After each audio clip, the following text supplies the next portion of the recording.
Ever wonder why Christmas is drenched in red and green? Why not gold and blue, or silver and purple?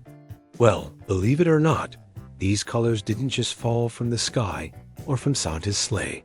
The story of red and green is older than malls, older than Coca-Cola, and yes, older than Christmas, as we know it. To understand why your Christmas cards, sweaters, and even stickers are bathed in this iconic palette, we have to go back nearly 1,000 years. To cold stone churches, winter rituals, and a world lit only by fire. Let's unravel the festive mystery of red and green, one holly leaf, one printing press, and one soda ad at a time. Section 1. Medieval roots, long before blinking lights. And peppermint mochas. Winter was a season of survival. In medieval Europe, winter brought with it a stark reminder of death, trees bare, fields frozen, the sun low and pale. People turned to the church and to nature to find hope. That's where the first red and green combo appears, not in fashion, but in sacred symbolism. Churches were often decorated with evergreen boughs, pine, fir, or holly. These plants stayed green throughout winter, defying the season's barrenness. Too early, Christians' evergreens represented eternal life hope that never withers.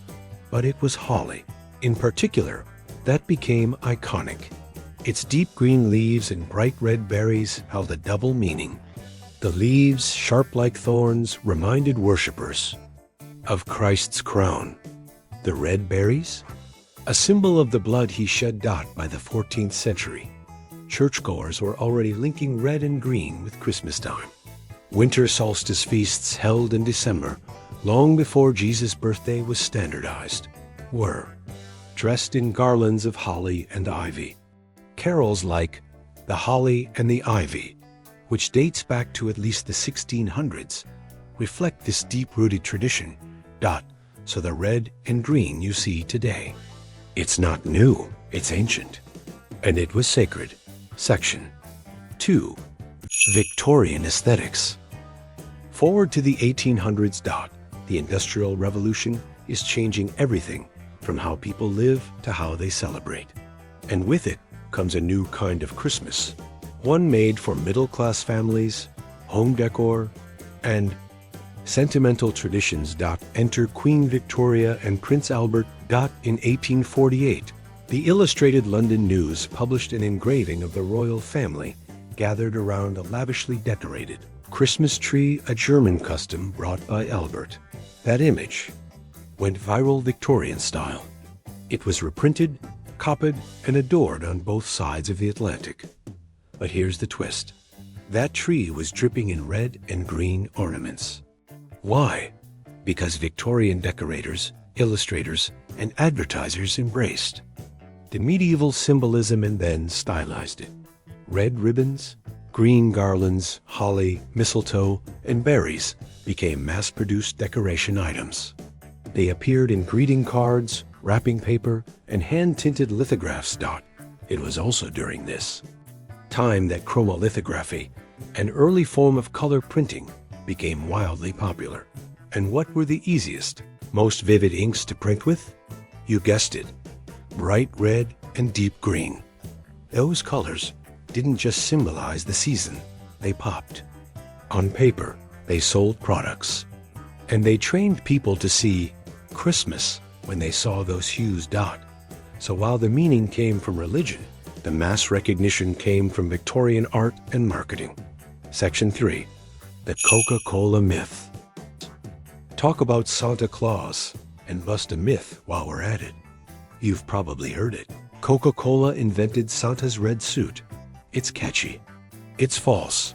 Santa Claus was already wearing red before Coca-Cola ever touched the campaign trail. In 1823's, a visit from St. Nicholas, better known as "'Twas the Night Before Christmas," Santa is described as a jolly old elf wearing fur. Later 19th century illustrations by Thomas Nast show Santa in varying outfits, often red, but sometimes brown, tan, or even green. But here's where Coca-Cola enters the story. In the 1930s, The soda giant wanted to boost winter sales. So they hired Haddon Sundblom, an illustrator with a knack for warmth, whimsy, and realism. His version of Santa was big-bellied, rosy-cheeked, and wrapped in a vivid red suit trimmed in white fur, a look that matched Coca-Cola's brand colors. These ads ran in major magazines like the Saturday Evening Post for over 3 decades. By sheer consistency and reach, Coca-Cola didn't invent Red Santa, but they globalized him. And with Santa's suit locked in red, and his backdrop often snowy greens and evergreens, the red and green formula was baked into Christmas branding, globally dotted. Was nostalgic, it was visual, and it was impossible to miss. Section 4. The modern sticker effect. By the 1940s and 50s, red and green were just colors. They were a language. Holiday cards, ornaments, kitchenware, ribbons, and even postage. Stamps used the signature combo. Brands leaned into it. Children's books printed it. And sticker companies? They went wild with it. Those vintage sticker sheets from the 1960s, 70s, and 80s, especially in the US and Europe, echoed. Everything from holly berries and poinsettias to red cardinals and green pine trees. School teachers used red and green stars in December. Department stores used red and green tags. And parents, well, they started packing red and green napkins and lunchbox notes for the entire month of December. The tradition had gone full circle, from medieval cathedrals to sticker albums in 3rd grade. And what's fascinating is this: the meaning didn't disappear, it just got absorbed into aesthetic. Memory. Most people today may not think about Christ's blood or evergreen symbolism when they hang garlands or wrap gifts. But the palate still tugs at something ancient, something instinctual, something festive.